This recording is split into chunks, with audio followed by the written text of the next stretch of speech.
nós temos mais algumas coisas ali na máquina da besta para considerar antes do intervalo. E depois do intervalo temos uma outra sequência de perguntas para nós esta hora.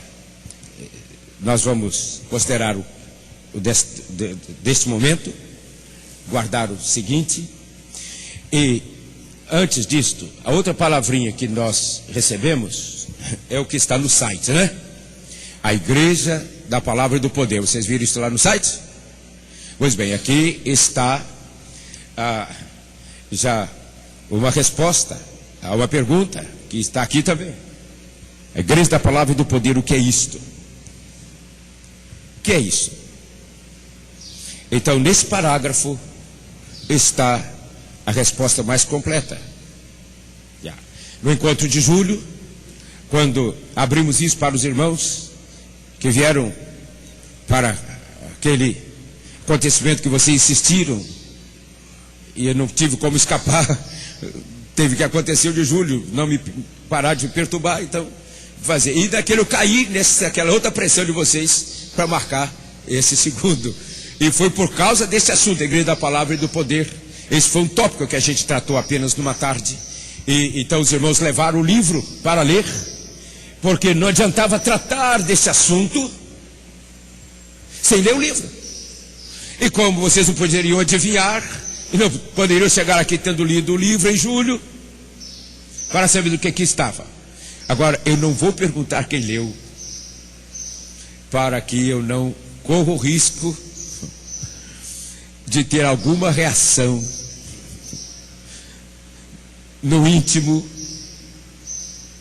que possa abrir alguma brecha de ira indevida.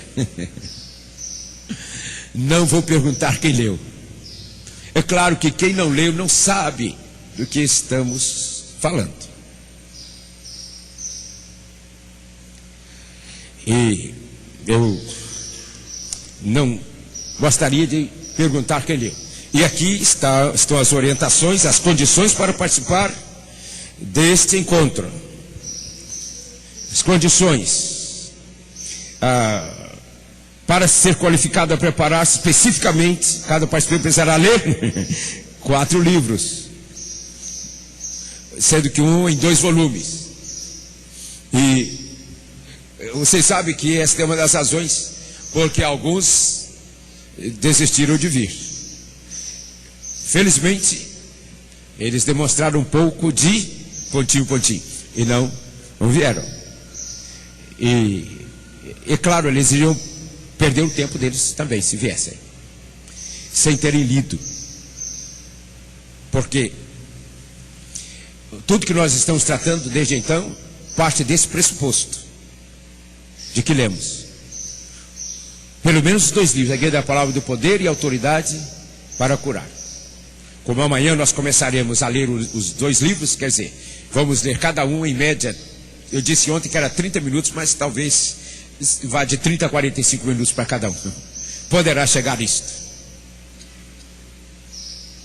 E os irmãos que esqueceram o livro em casa, uma daquelas 3 alternativas: ir voltar lá para buscá-lo, fazer o xerox, que fica mais caro do que um livro, ou adquirir um outro e depois ler os 2. E quem sabe, e minha expectativa é de que cada um de nós, quem for de Jesus entre nós, comece a identificar, a pensar no Brasil, pelo Brasil, pastores e não pastores, e para enviar para eles uma cópia deste livro, a Igreja da Palavra e do Poder, especialmente para pastores. Mas com uma condição de que o pastor leia. Se ele não ler, você pedir para ele te devolver durante 4 meses. Após 4 meses, se você não ler, por favor, eu quero dar o livro para você, mas se você não ler até 4 meses, por favor, me dê o livro de volta. Pode fazer isso. E aí você dá para outro, porque irá cair nas mãos das pessoas certas. O Espírito Santo sabe gerenciar isto. Restam poucas cópias dele no Brasil e não se tem pistas de que a editora irá fazer outra vez, porque não vendeu tão rápido. Então os livros que não vendem muito depressa, eles não querem reeditar. Por exemplo, esse aqui, Abuso Espiritual, escrito em 1993, publicado no Brasil em 2002, até hoje está lá na editora, porque quem ouvir falar, pastor que ouvir falar deste livro, vai querer passar longe dele, porque ele fala sobre nós, especialmente sobre nós, e o que isto produz, né? Mas aí está. A igreja da palavra e do poder, o que é isto? Exatamente o que você tem. Vamos ler junto a mesma versão? A expressão refere-se ao surgimento espontâneo, a partir dos anos 1990, de uma linhagem de congregações e igrejas que, à luz do grande leque evangélico teológico do século XX, se descobrem buscando uma identidade viva com o Senhor Jesus Cristo e, por isso, fundamentadas conscientemente na autoridade das Escrituras e no poder e autoridade de Jesus Cristo, por meio da operação do Espírito Santo, tal como o testemunho, revelação, versículo 2, etc, etc. E eu não vou dizer inúmeras, mas muitas congregações buscando se reencontrar com Jesus. A partir dos anos 90, no século XXI, na primeira década do século XXI, isto aumentou muito mais. Felizmente, eu creio que pela providência de Deus, agora, 2, 3 anos para terminar a primeira década,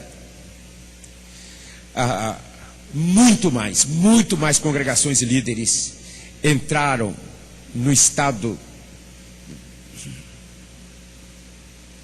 de caos, não pode ser, não é bem esta palavra, de vazio, de frustração, de desencaminhamento.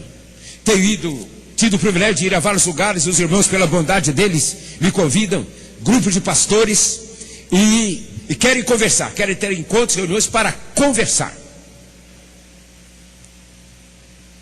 E tem sido impressionante em alguns lugares, e me surpreende. Irmãos nossos, gente séria, com a função de pastor, demonstrando uma humildade agradável, confortável, e compartilhando, dizendo: não sabemos mais para onde ir, o que fazer, dadas as decepções e frustrações de tudo que nós vimos na década de 90 e na década agora dentro da qual nós estamos. O que fazer? O que fazer? Esta pergunta.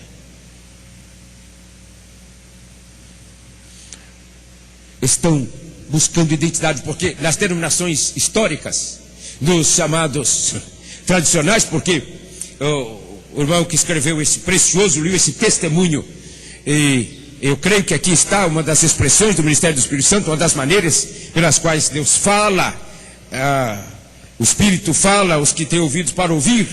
Escreveu em 1999, e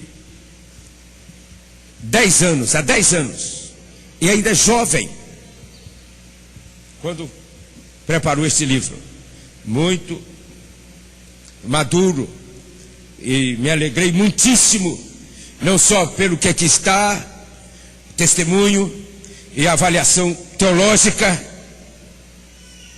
e o encaminhamento, a motivação, mas alegrei-me pelo fato de ter sido escrito por um jovem